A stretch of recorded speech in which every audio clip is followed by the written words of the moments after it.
और केमिस्ट्री के सिलेबस को कंप्लीट करेंगे।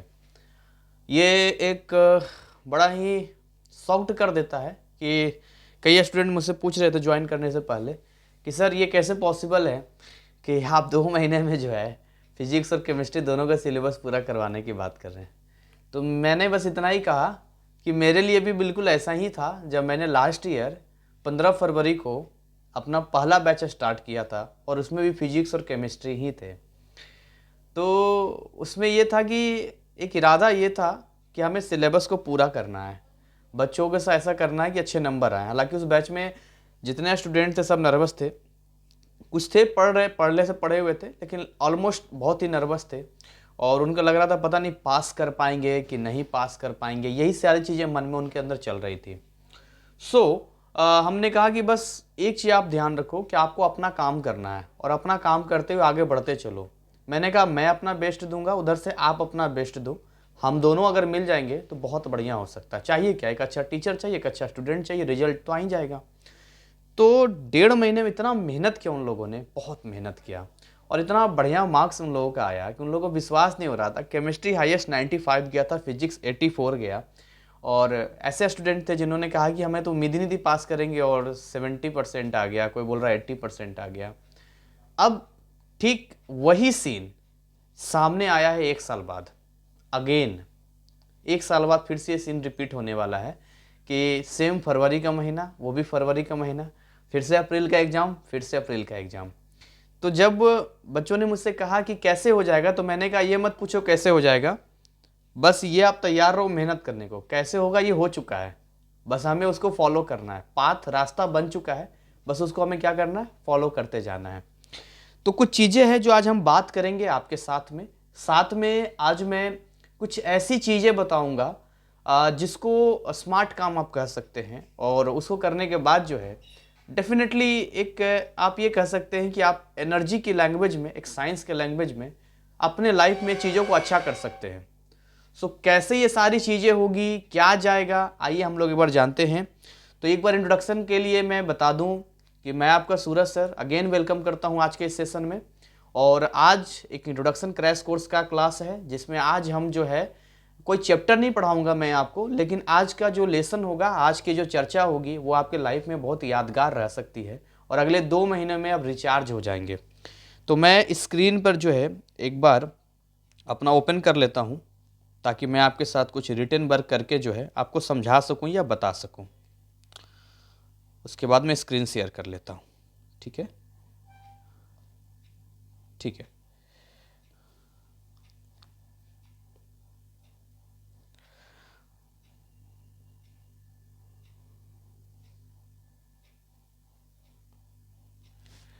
क्या ये स्क्रीन दिख रही है आप लोगों को? आप इस शेयर जो मैंने स्क्रीन किया देख पा रहे हैं आप लोग? हाँ जी okay, sir. Thanks for confirmation. So आइए अब हम आपको लेके चलते हैं अपने वाले स्क्रीन पे। देखिए, अब ऐसा है कि जो हमारा सिलेबस का डिज़ाइन होता है, हम अगर सिलेबस के डिज़ाइन की बात करें तो ऐसा होता है कि लगभग लगभग कोई भी सिलेबस 12 महीने के लिए तैयार की जाती है, 12 मंथ्स के लिए तैयार किया जाता है। तो जो भी सिलेबस को बनाते हैं या सिलेबस को जो भी चैप्टर्स डालते हैं, जो भी डिसाइड करते हैं, वो 12 मंथ्स का लेके चलते हैं। अब चक्कर क्या है एनआईएस में कि इनमें जो है आपका 11th प्लस 12th दोनों को ही मिक्सअप किया गया है। जनरली किसी भी बोर्ड में जब आप जाते हैं तो वहाँ पर आपको केवल 12th मिलता है और 11th की बात करते हैं तो केवल 11th मिलता है। लेकिन यहाँ पर क्या है कि 11th और 12th दोनों मिलता है, तो इसीलिए हम 11th-12th ऐसा ना सोचकर हम इसको ऐसा सोचेंगे कि कुछ चैप्टर्स टीएमए के चैप्टर्स हैं और बाकी चैप्टर्स जो हैं पीई के चैप्टर्स हैं। तो जो टीएमए के चैप्टर्स होते हैं वो आपको नहीं पढ़ना होता है। रीजन, क्योंकि वो असाइनमेंट के लिए होता है, वो आपसे पूछते नहीं हैं। तो हमें ये तो नहीं पढ़ना है, ये वाला नहीं पढ़ना है, बट हम पीई चैप्टर्स पे पढ़ेंगे। अब ऐसा नहीं है कि अगर हम टीएमए चैप्टर्स को निकाल दें तो पीई चैप्टर्स बहुत ही कम हैं, ऐसा बिल्कुल भी नहीं है। मतलब किसी को लग रहा होगा कि ठीक है टीएमए हम हटा देंगे तो सर पीई चैप्टर्स जो होंगे बहुत ही कम होंगे, ऐसा नहीं है। आप आंकड़ा लेके चलिए कि अगर आप 30 चैप्टर लेके चलते हैं तो उसमें से लगभग 8 चैप्टर जो है टीएमए का है, 22 चैप्टर आपको पढ़ना होता है। तो अगर आप 22 चैप्टर भी लेकर चलते हैं, किसी किसी में 30 चैप्टर लेकर चलते हैं, तो अपने आप में एक सवाल खड़ा हो जाता है कि भाई 12 महीने का सिलेबस कैसे आप कंट्रोल करेंगे, कैसे आप पढ़ेंगे, इसको ध्यान समझना आप। ठीक है, अच्छा अब आप क्या क्या पढ़ने वाले हैं? तो भाई आप पढ़ने वाले हैं सबसे पहले फिजिक्स, क्योंकि फिजिक्स का क्रैश कोर्स भी है, और आप पढ़ने वाले हैं केमिस्ट्री। ये दो आप पढ़ने वाले हैं। जो स्टूडेंट मेरे बैच में पहले से पढ़ रहे हैं उनको बेटर तरीके से इनके डिफरेंस पता चल गया होगा कि फिजिक्स में कैसा फील होता है और केमिस्ट्री में कैसा फील होता है। देखिए फिजिक्स में क्या है कि बहुत लोग मुझसे पूछते हैं कि सर डेरिवेशन आता है, बहुत लोग पूछते हैं कि इसमें न्यूमेरिकल्स आते हैं, बहुत लोग पूछते हैं कि इसमें किस तरह के सवाल पूछे जाते हैं जो एग्जाम होता है। तो अगर आप एनालिस करेंगे किसी भी एग्जाम का क्वेश्चन पेपर उठाकर, जो आपका एनआईएस में स्ट्रीम 1 का ब्लॉक 1 ब्लॉक 2 कोई भी हो, अगर आप इसका देखेंगे तो डेरिवेशन ना के बराबर आप देखेंगे। इसीलिए मैं अपने टीचिंग में, मैं अपने नॉलेज जो भी देता हूँ उसमें मैं डेरिवेशन को स्किप कर देता हूँ। बहुत ज़रूरी होता है तो दे देता हूँ, मैं कुछ कुछ जगह दिया है, लेकिन जनरली मैं उसको क्या करता हूँ, स्किप करता हूँ, क्योंकि इससे क्या होता है कि टाइम कम होने की वजह से आप डेरिवेशन में उलझ जाते हैं। तो बचा केवल फार्मूला। तो ये जो फार्मूला है ना, ये फार्मूला कंप्लीट होना चाहिए। फार्मूला के लिए मैं पूरा बर्डन आप पे ऊपर नहीं डालता हूँ, मैं एक एक फार्मूले को क्लास में ही 4 to 5 टाइम्स, कभी कभी तो 10 टाइम्स लिखवा देता हूँ। साथ में फार्मूलों को याद करने के लिए मैं ट्रिक्स जरूर देता हूँ। जहाँ भी मुझे लगता है कि इस फार्मूले को याद करने के लिए चाहिए, ट्रिक्स देता हूँ। अगर मैं ट्रिक्स नहीं दूंगा तो फिर ये लेंदी हो जाएगा, और लेंदी होने की वजह से आपके माइंड में ये बाउंस करेगा, आपका माइंड ऐसा लगेगा कि हैंग हो रहा है, तब भी दिक्कत है। भाई देखिए, आपसे मैंने पैसा ले लिया और हमारा काम हो गया, ऐसा नहीं है। ये बाकी यूट्यूबर करते हैं ऐसा, जिन लोगों ने बदनाम कर रखा है पूरा।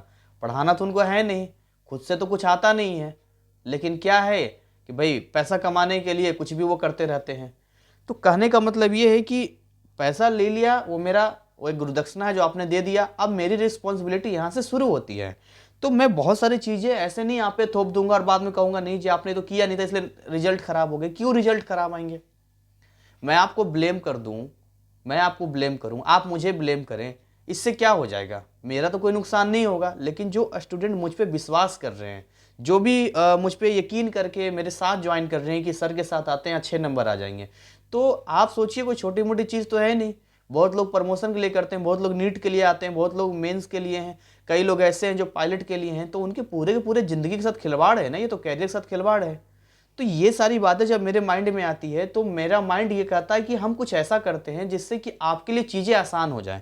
और चीज़ें आसान कैसे हो सकती है? यदि फार्मूला याद रह सके। क्योंकि अगर किसी को फार्मूला ही केवल याद रहे और ये पता हो कि ये फार्मूला कहाँ पर और किस क्वेश्चन में कैसे अप्लाई होता है, तो बहुत आसानी से केवल फार्मूले की हेल्प से 33% स्कोर किया जा सकता है किसी भी एग्जाम में।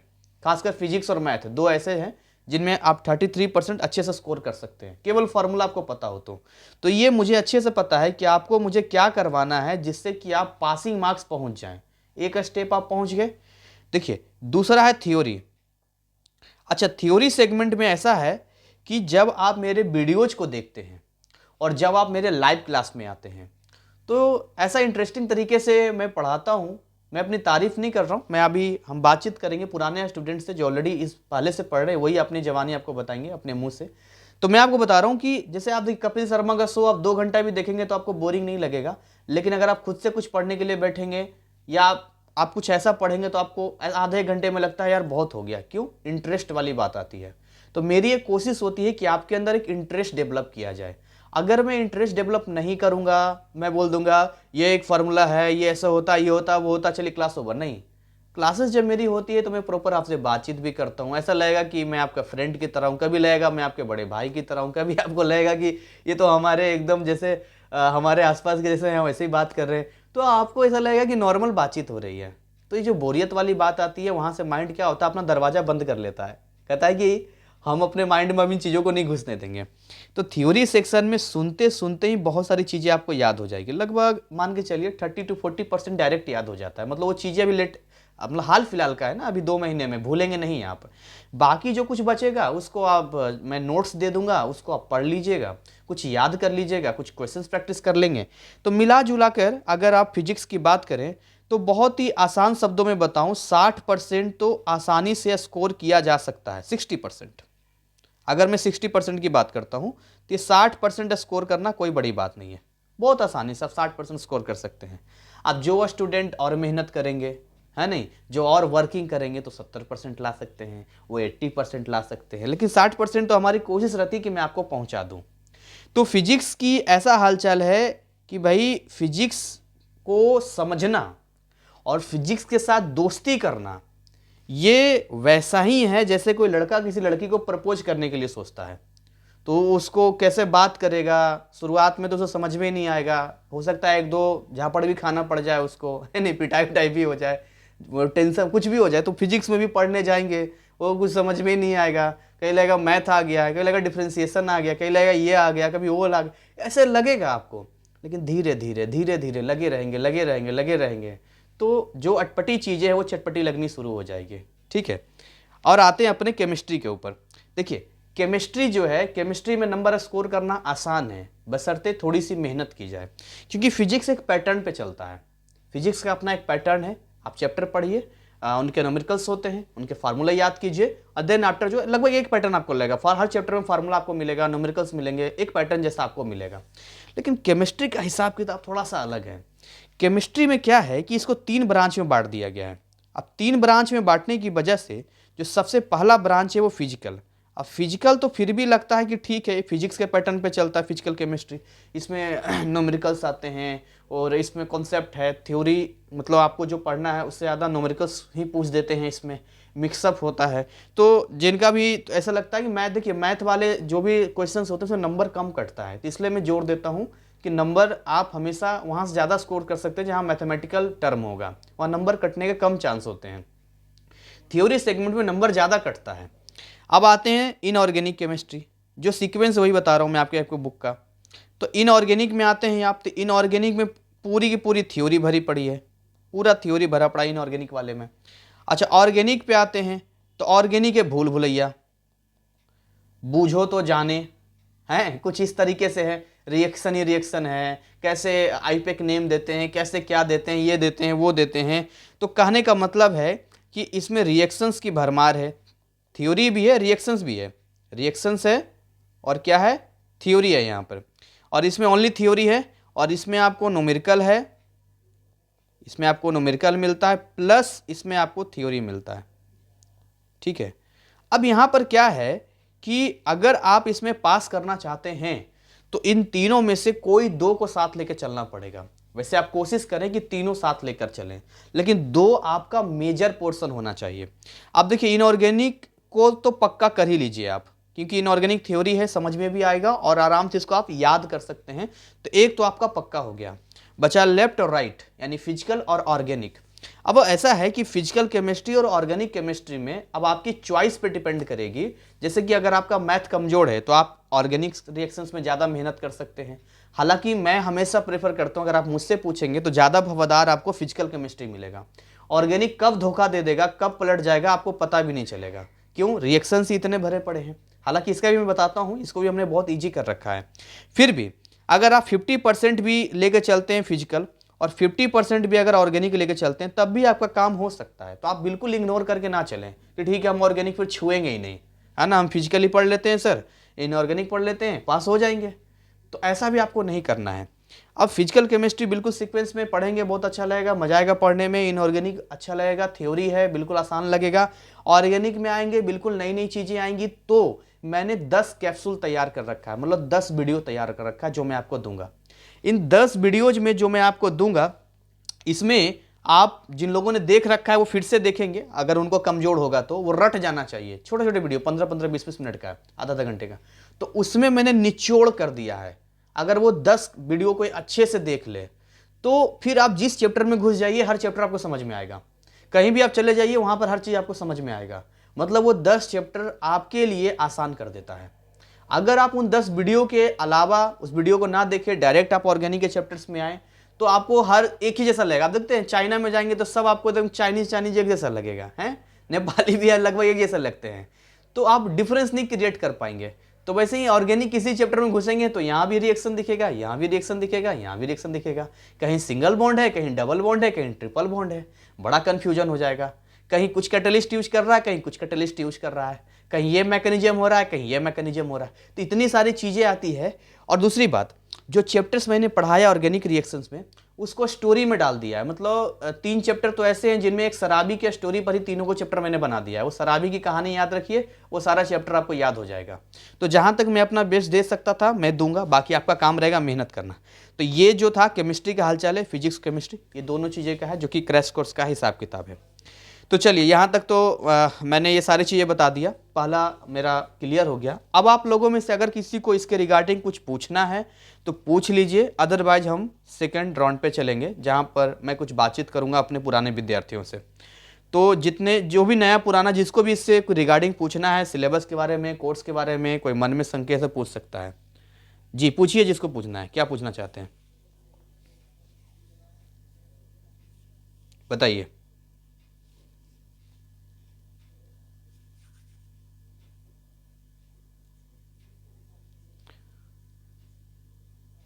आपकी क्वेरी है पूछिए, वरना हम आगे बढ़ते हैं।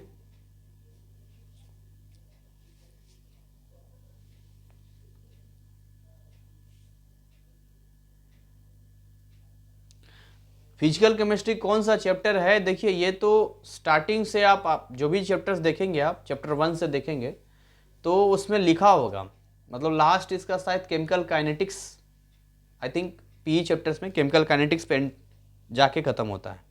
तो ये सारे पीई फिजिकल केमिस्ट्री मैथ है, न्यूमेरिकल्स मिलेगा आपको। और किसी कुछ पूछना है?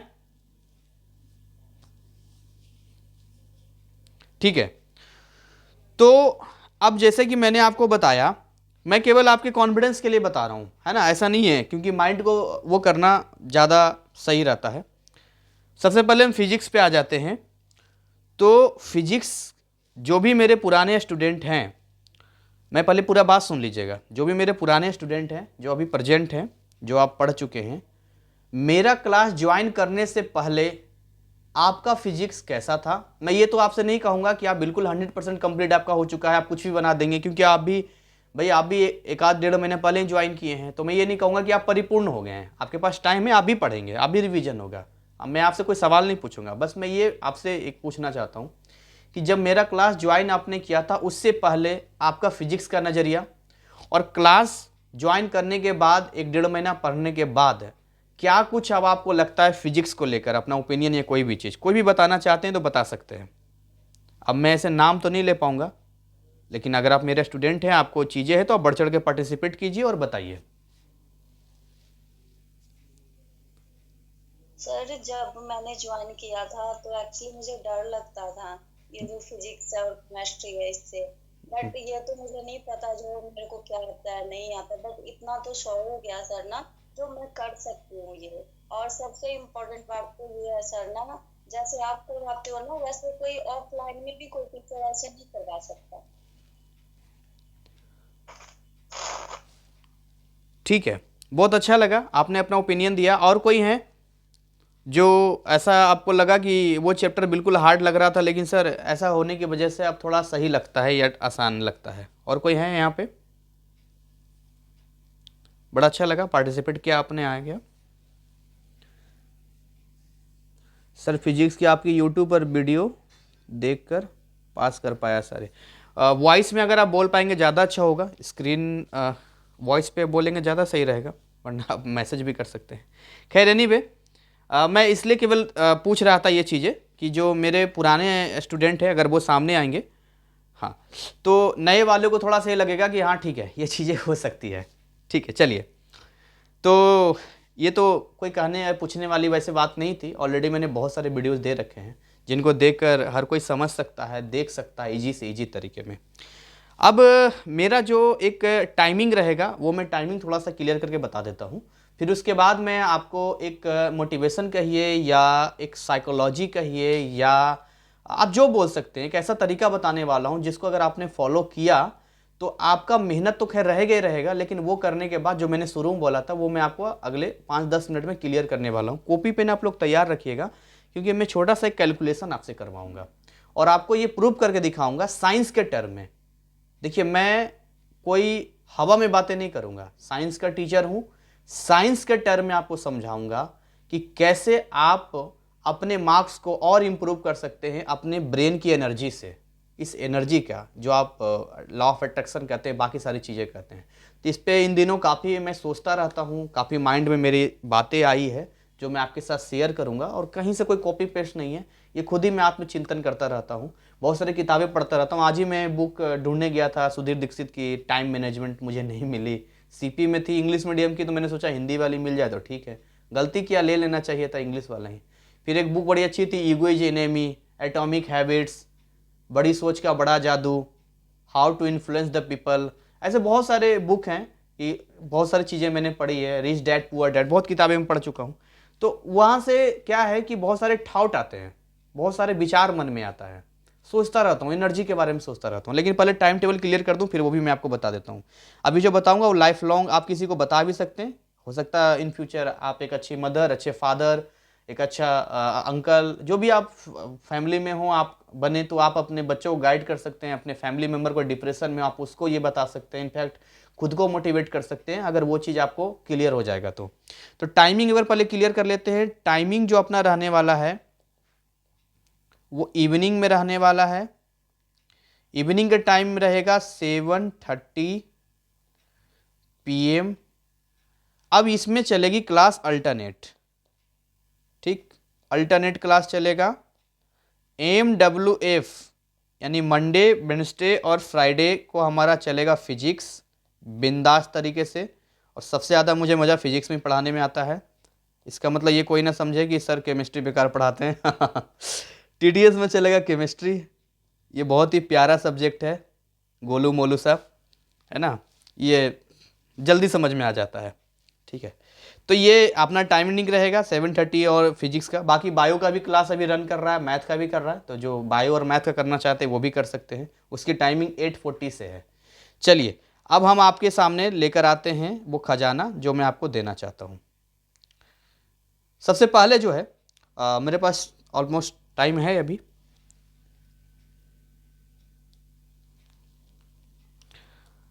बाकी बायो का और मैथ का डिटेल इन्फॉर्मेशन आप मुझे व्हाट्सएप पे ले सकते हैं, क्योंकि आज मेरा क्रैश कोर्स फिजिक्स केमिस्ट्री का है, तो मैं ज़्यादा बात नहीं कर पाऊंगा मैथ और बायो के ऊपर, ठीक है।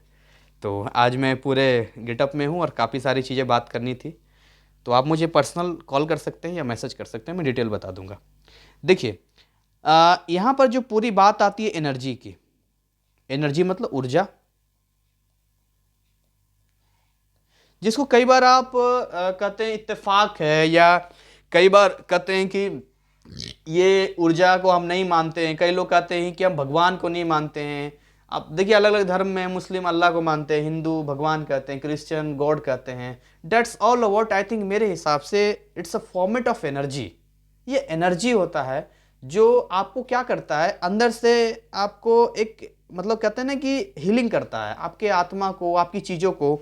तो अब एनर्जी का क्या, एनर्जी का कैसे क्या कंडीशन है, साइंस की भाषा में इसको कैसे समझें। तो देखिए एक बात तो क्लियर है, अगर आप थोड़ा सा सोचेंगे, आप अपने कमरे में बैठे होंगे, आप देखेंगे आपके घर में ट्यूबलाइट जल रहा होगा, ट्यूबलाइट नहीं तो बल्ब जरूर जल रहा होगा, टीवी चल रहा होगा, है ना। कोई कोई ऐसा है कि घर में फैन भी चलाते हैं, कोई के घर को ही चलाते हैं फैन। तो मतलब इलेक्ट्रिक की पूरी चीज़ें यूज होती हैं। या आप नॉर्मल सा है कि कहीं भी आप देखिए तो आप क्या पाते हैं वहाँ पर, एनर्जी। आप क्या पाते हैं, energy. Everything is all what, energy energy energy. जैसे अगर मुझे एक बल्ब को ग्लो करना है, ये मेरे पास बल्ब है, तो बल्ब है यहाँ पर, तो बल्ब क्या कर रहा है, ये हम भाई इलेक्ट्रिक एनर्जी दे रहे हैं इसको, हम इसको जो है इलेक्ट्रिक एनर्जी दे रहे हैं। और इलेक्ट्रिक एनर्जी देने की वजह से ये इलेक्ट्रिक एनर्जी को किस में कन्वर्ट कर दे रहा है, लाइट एनर्जी में कन्वर्ट कर दे रहा है। कुछ पोर्शन हीट एनर्जी में भी चला जाता है। सो कहने का मतलब बैक में अगर जाएंगे आप, इलेक्ट्रिक एनर्जी के पीछे भी जाएंगे, तो वहां भी कहीं ना कहीं किसी चीज के जरिए आपने काइनेटिक एनर्जी को, मैकेनिकल एनर्जी को इलेक्ट्रिक एनर्जी में बनाया होगा। तो अगर ये सारी चीजें एनर्जी पे चलती है तो अपने ऊपर एनर्जी क्यों नहीं फॉलो होगा। आप खाना बनाते हैं तो आप क्या करते हैं, हीट एनर्जी देते हैं कि नहीं देते हैं, आप मुझे बताइए। बिना हीट एनर्जी दिए कौन सा खाना आपका बन जाएगा, बिना इलेक्ट्रिक एनर्जी यूज किए कौन सा आपका इलेक्ट्रिक जितने भी अप्लायंसेस हैं चालू हो जाएंगे। इनफैक्ट जो आप खाना खुद खाते हैं अपने शरीर में, वो भी रेस्पिरेशन के जरिए माइटोकॉन्ड्रिया के अंदर जाके ऑक्सीडेशन होता है ग्लूकोज का। नॉर्मल भाषा में बोलें तो उस किचन में आपकी कोशिका के अंदर में जो है जो खाना गया है ग्लूकोज, उसको बर्न किया जाता है, जलाया जाता है ऑक्सीजन के साथ, तब जाके एनर्जी बनती है एटीपी के फॉर्मेट में। और वही एनर्जी का इस्तेमाल आप अपने दिनचर्या में करते हैं। और देन उसी एनर्जी को कोई कारपेंटर है तो लकड़ी बनाने में करेगा, मैं टीचर हूं तो पढ़ाने में कर रहा हूं। That's all about everything, energy energy energy. So energy can nether be created nor be destroyed. आप पढ़े हैं इस चीज को लेकर, the law of conservation of energy.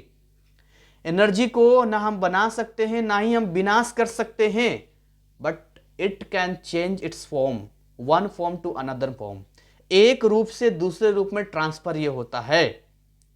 सो अगर हम इतना डीप में सोचें तो हमें एक बात समझ में आएगी कि कुछ एनर्जी ऐसे हैं जो हमें दिखाई देते हैं, कुछ एनर्जी ऐसे हैं जो हमें नहीं दिखाई देते हैं।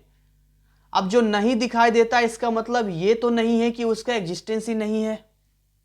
आपको हीट एनर्जी फील हो रहा है कहीं पे, अब दिखाई तो नहीं दे रहा है आपको, हवा आपको दिखाई तो नहीं देता पर फील होता है। उसी तरीके से हम जो सोचते हैं वहां भी एक एनर्जी है, but it forms of wave. आप पढ़ेंगे केमिस्ट्री के अंदर de Broglie equation, de Broglie का पढ़ेंगे आप। डी ब्रॉगली ने क्या कहा था? Lambda is equal to h upon m v. De Broglie ने इक्वेशन दिया। डी ब्रॉगली ने कहा, आप पढ़ेंगे, आपका चैप्टर है केमिस्ट्री का है। डी ब्रॉगली ने कहा कि जितने भी सब्सटेंस होते हैं उनके पास दो प्रॉपर्टी होता है। उनके पास पार्टिकल नेचर भी है, ये एम बी होता है मोमेंटम, ये मोमेंटम है, ये हो गया पार्टिकल नेचर। उनके पास पार्टिकल नेचर भी है, और ये है लेमडा वेवलेंथ, उनके पास वेव नेचर भी है। दोनों ही नेचर, दोनों ही प्रॉपर्टी होती है, बट मास ज्यादा होने की वजह से किसी में पार्टिकल नेचर ज्यादा दिख जाता है, किसी में वेव नेचर कम मिल जाता है। जैसे इंसान जब तक जिंदा है तो वो पार्टिकल ज्यादा दिखता है, वेलोसिटी, एक्सेलरेशन, मोमेंटम, मास, एवरीथिंग जो भी आप बोलते हैं, आप फील करते हैं, देख पाते हैं। मर जाता है वो पूरा वेव बन जाता है। तो मान लो कोई पूछे सर इसीलिए चुड़ैल वगैरह में ज्यादा ताकत आ जाती है क्या? क्योंकि वो वेव एनर्जी बन जाता है। पता नहीं, इस पर डिस्कवरी अगर करें तो ज़्यादा ही अच्छा हो। लेकिन कहने का मतलब ये है कि अगर आप दौड़ते भी हैं तो ऐसा मत समझिए कि आप केवल एक पार्टिकल हैं, उसके साथ साथ वेव भी है जो दिखती नहीं है, but as a form of energy वो भी है। लेमडा है तो एनर्जी भी है ना, एनर्जी का भी फॉर्मेट जाता है। तो एक चीज़ तो पक्की हो गई कि अगर वेव के तरीके से बात करें, आप मोबाइल से बात करते हैं, सिग्नल जो आता है, तो भाई जो सिग्नल आ रहा है दिखाई देता है आपको? नहीं दिखाई देता ना। लेकिन इसका मतलब ये तो नहीं कि वेव दिखाई नहीं दे रहा है तो वो है नहीं, और अगर है तो एनर्जी है। सो एक चीज क्लियर है कि जो हम सोच रहे हैं, जो भी आप सोच रहे हैं, अच्छा बुरा, एक दिन में मैंने पढ़ा था बड़ी सोच का बड़ा जादू, बहुत ही प्यारी बुक है, बहुत अच्छी किताब है। उसमें पढ़ा था कि एक दिन में एक इंसान के दिमाग में 60,000 विचार आता है, 60,000 थॉट्स आते हैं एक दिन में, और हर थॉट्स को आप अच्छा या गलत, अच्छा बुरा जस्टिस करेंगे तो पागल हो जाएंगे। आप हर को नहीं कर सकते हैं, बट क्या है कि अगर आप चाहते हैं कि लाइफ में कुछ अच्छा हो, सोचिएगा लाइफ में कुछ अच्छा हो, जैसे एक सीक्वेंस है, जैसे यहां पर आप हैं, लेट बी सपोज यहां पर आप हैं और ये आपका फ्यूचर है, दिस इज योर फ्यूचर, ये आपका फ्यूचर है, ठीक। अब आप चाहें तो इस सिग्नल से, ब्रेन के सिग्नल से इसको कंट्रोल कर सकते हैं बहुत हद तक। हालांकि हम लोग उतने एक्सपर्ट नहीं हैं कि हम बिल्कुल ही अपने फ्यूचर को कंट्रोल कर सकें, बिल्कुल ही फ्यूचर को अपने चेंज कर सकें, लेकिन बहुत हद तक कंट्रोल किया जा सकता है with the help of energy, क्योंकि ये एनर्जी का ट्रांसफॉर्मेशन होगा। आज के प्रेजेंट डेट में जो भी आप थॉट, अपने विचार अपने माइंड में लाएंगे, जो एनर्जी लाएंगे, वही एनर्जी टाइम के साथ वहां पर जाके चेंजेज होगा। इसका मैं एग्जांपल भी आपको दूंगा। अब ऐसा आप सोचिए कि किसी ने सोचा कि भाई एग्जाम में उसका बहुत बढ़िया नंबर आएगा, वो इस बार पक्का पास करेगा, और कैसे कैसे होगा उसने प्लानिंग किया, माइंड में अच्छा सोचता है, आंखें बंद करता है और ये फील करता है कि यार नंबर अच्छा आ चुका है, बढ़िया लग रहा है, एकदम ऐसा फील करता है बिना शक किए। शक मत करना, ये सबसे पहली कंडीशन है। शक कर लिए हवा खा जाओगे, खत्म, टाटा बाय बाय हो जाएगा। शक मत करना, डाउट मत करना, डाउट करने पर गड़बड़ हो जाएगा। तो यहां से एनर्जी क्या करेगा, सबको सेट करना शुरू करेगा। हो सकता है कि आप जहां एग्जाम देने जाएं वहां पर ऐसा माहौल बन जाए कोई आपको हेल्प कर दे। ये भी पॉसिबल है कि वो क्वेश्चंस आ जाएं या इत्तेफाक से वही क्वेश्चन आप पढ़ के जाएं वहां पर आ जाए, कुछ भी हो सकता है। क्योंकि आप एक प्लान कर रहे हैं। अगर आप प्लान करेंगे माइंड में, अगर आप प्लान करके एक सही एनर्जी का, क्योंकि अगर आप ये प्लानिंग पॉजिटिव वे में नहीं करेंगे तब भी प्लानिंग होगी पर वो रेंडमली होगा। कभी मन में आता है पता नहीं फेल कर गए तो एक प्लान तो कर दिया आपने, क्या फेल हो जाएंगे? तो ऐसे करके रेंडमली रोज कुछ ना कुछ आप प्लान कर देंगे और वो फ्यूचर जाके आपका गड़बड़ हो जाएगा। गड़बड़ मतलब दिक्कत हो जाएगा। कोई बहुत मेहनत कर रहा, बहुत मेहनत किया, बोले सर पूरा कॉपी भर के आए, एकदम से सब कुछ लिख के आए, पक्का एकदम पास एकदम लिख के आए हैं, फिर बोल दिया पता नहीं पास करेंगे कि नहीं करेंगे, सब बोल रहा है ना, इसमें फेल हो जाता है। तो पता चला कोई ऐसे टीचर के पास आपका चला जाए जो बीवी से झगड़ा करके आया हो और नंबर काट दे आपका। ये भी हो सकता है क्योंकि आप प्लान करेंगे। सीधी सी बताऊं, ये यूनिवर्स जो है ये अलादीन का चिराग है। वो बोल रहा है हुकुम मेरे आका। अब आप इसको बोलिए तो सही, विश्वास के साथ बताइए तो सही, कंफ्यूज कर देते हैं। और डिटेल में आपको सोचना है। अभी मैं साइंस पे नहीं आया हूं, अभी मैं साइंस पे भी आऊंगा, फॉर्मूला से ही बताऊंगा आपको कि कैसे आइंस्टाइन के फॉर्मूले से हम इसको प्रूव कर सकते हैं कि एनर्जी का क्या खेल है, कैसे फॉर्मेट जाता है। तो ये फ्यूचर को देख के कुछ लोग वो कहीं वो क्रिस ना याद कर ले वहाँ पर, जिसमें क्रिस कहता है वो क्या ऋतिक रोशन का है, माँ मुझे सब दिख रहा है, माँ मुझे सब दिख रहा है, मैंने फ्यूचर देख लिया माँ, ऐसे करके वो आपने सुना होगा उसमें करके बोलता है। तो वो वाला फ्यूचर का नहीं है कि अपने हाथ रखेंगे और आपको दिखेगा कि उसमें जो है उसके सर पे बंदूक ताने हुए फिर वो आएगा, ऐसा तो नहीं होने वाला है। लेकिन हाँ, बहुत हद तक जो है हम अपने लाइफ में एक अच्छा कर सकते हैं। आज ही मैंने एक डायरी खरीद के लाया हूँ ताकि मैं अपने लाइफ के लिए और अच्छा सोच सकूँ और बढ़िया कर सकूँ। तो लिखने से चीज़ें ज़्यादा होती है, इसलिए मैंने ये हमेशा कहता हूँ कि आप अपना नाम लिखिए A4 साइज या बड़े पेपर में, उसमें लिखिए कि आपको किस ईयर में कितना सब्जेक्ट चाहिए, किस सब्जेक्ट में कितना परसेंटेज चाहिए, वो दीवार पे चिपका दीजिए। एक इन्वायरमेंट, एक माहौल आप दे रहे हैं। तो ये सारी चीज़ें हैं यहाँ पर। अब आते हैं एनर्जी का खेल, आपको उस पर कैसे एनर्जी का काम करता है। आइंस्टाइन ने एक फार्मूला दिया था, कॉपी पेन जरा आप लोग तैयार रखेंगे, मैं आपको बताऊंगा आइंस्टाइन का क्या फार्मूला है। आइंस्टाइन ने एक फार्मूला दिया था E=mc²। शायद ये फार्मूला आप सभी लोग वाकिफ होंगे इस फार्मूले से। कोई नया फार्मूला मैं आपको नहीं बता रहा हूँ, लेकिन हाँ इसका मतलब बता दूंगा कि क्या क्या जाता है यहाँ पर। C का जो मतलब है स्पीड ऑफ लाइट है, ये C जो है स्पीड ऑफ लाइट है यहाँ पर, जिसकी वैल्यू होती है 3 × 10⁸ मीटर पर सेकेंड। ठीक। एम होता है mass of object, mass of object जिसका भी आप लेना चाहते हैं। और ई तो आपका एनर्जी है, आप जानते ही हैं। तो आइंस्टाइन ने कहा था कि देखिए जितने भी मास वाले, देखिए हर किसी का मास है अपना, तो हर ऑब्जेक्ट की अपनी एक कैपेसिटी है, हर ऑब्जेक्ट की अपनी एक कैपेसिटी है। जैसे 1 kg का कोई ऑब्जेक्ट है, 1 kg की बुक है, या 1 kg का कोई भी सामान है, 1 kg का कुछ भी, एनीबडी हेल्स कुछ भी हो सकता है। तो उसकी भी एक कैपेसिटी है कि वो उस 1 kg को हम लोग एनर्जी में ट्रांसफर कर सकते हैं। बट हमें देखना होगा कि हम किस वे से, किस रास्ते से 1 kg का, अब नॉर्मल जला देंगे तो हीट एनर्जी मिलेगा।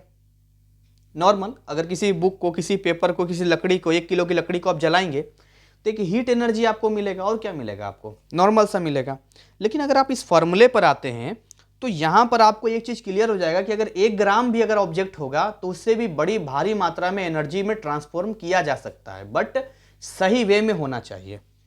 तो जैसे कि अगर इस फॉर्मूले का इस्तेमाल किया जाए, मान लेते हैं हम लोग कि मास हमारा 1 kg है, 1 kg ऑब्जेक्ट हम ले रहे हैं, लेट बी सपोज। और C का तो आप जान ही चुके थे, 3 × 10⁸ मीटर पर सेकेंड है। तो क्या आप बता सकते हैं कि E=mc² लगाएंगे तो कितना एनर्जी हमें मिलेगा? आप लोग जरा कॉपी पे निकाल के सोल्व कीजिए और मुझे बताइए कि कितनी एनर्जी यहां पर मिलेगी जूल में। If we put up the value C=3 × 10⁸ metre per second, M=1 kg। और इसको मैं आपके लाइफ से जोड़ के बता दूंगा, मैं आपको प्रॉपर टाइम दूंगा, फटाफट करेंगे। कोई बड़ा कैलकुलेशन नहीं है, ये छोटा सा कैलकुलेशन है, ये जूल में आएगा। किसी का आ गया क्या?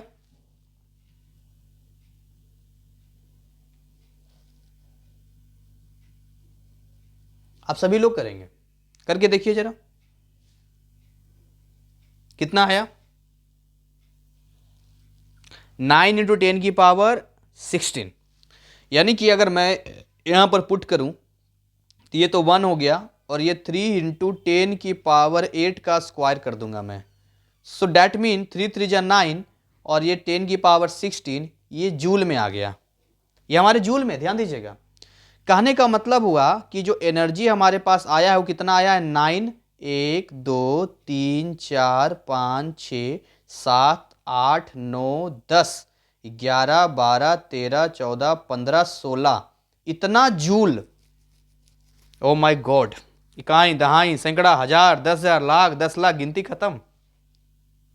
मतलब 1 kg के ऑब्जेक्ट में इतनी कैपेसिटी है कि अगर हम सही तरीके से उसको टोटल का टोटल एनर्जी में कन्वर्ट करें तो इतनी एनर्जी दे देगा। और छोटे मोटा एनर्जी तो है नहीं है। तो जब 1 kg के ऑब्जेक्ट में इतनी एनर्जी दे सकते हैं तो हम तो खुद 50 kg के हैं, 60 kg के हैं, 70 kg के हैं। तो हमारे पास हमारा वजन आप करवा के चेक कर लेना आपका कितना है, और कैलकुलेट कर लेना कि आपके अंदर कितनी पोटेंशियल और कितना एनर्जी आपके पास है। फिर भी रोते रहते हैं, सर मैथ समझ में आता है लेकिन ठीक है बन रहा है, लेकिन लग रहा फेल हो जाएंगे सर, वो कुछ में फंस जाते हैं, कुछ क्वेश्चन नहीं भी बनता है। लो खुद ही आप नेगेटिव एनर्जी खींच रहे हो। फिजिक्स समझ में आ गया सर, बढ़िया है। एक क्वेश्चन पेपर बनाए, 10 सवाल बनाए, 2 नहीं बना, वही 2 पूछ दिया तो लो फंस गए। कहने का मतलब है यहां पर कि आप अपनी एनर्जी का सही वे में इस्तेमाल कीजिए। मैं ये नहीं कह रहा हूं कि आप अपनी गलतियों को और अपनी कमजोरियों को छुपा दीजिए, वो तो आपके सामने होना चाहिए, उसी पर तो हमें काम करना है, लेकिन एक सकारात्मकता के साथ काम करना है। पेशेंस, हिम्मत आम लोग इतना कहां समझेंगे, कहां समझ पाएंगे।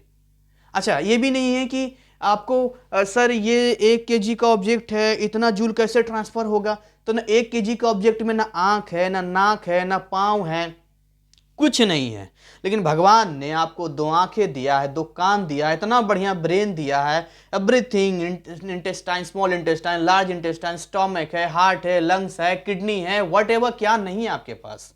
तो आप नहीं सोचेंगे और आप इस एनर्जी को, अपनी कैपेसिटी को नहीं पहचानेंगे तो आप किससे उम्मीद करते हैं? जो नॉन लिविंग थिंग्स है उससे उम्मीद करते हैं, उसको तो कन्वर्ट भी आप ही को करना होगा।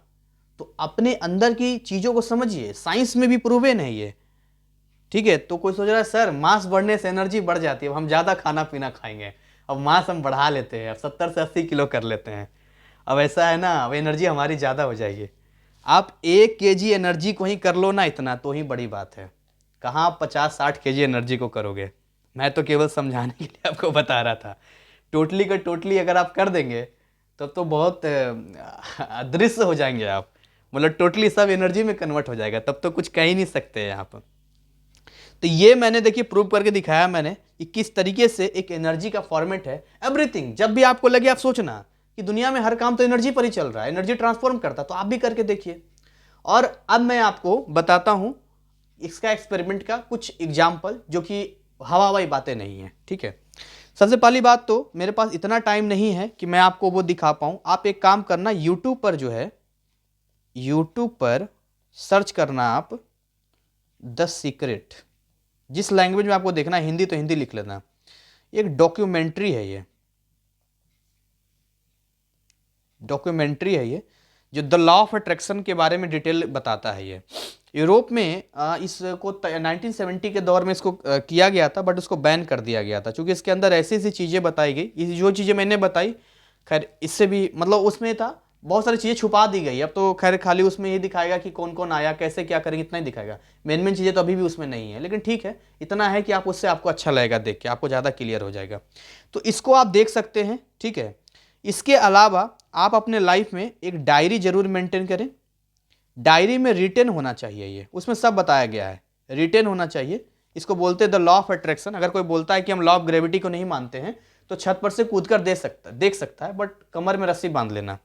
अगर आप नीचे गिरने लग गए तो भाई ग्रेविटी काम करता है, और नहीं गिरे तो कमाल हो गया, ग्रेविटी काम नहीं करता, सारे साइंटिस्ट लोग बेवकूफ़ हैं।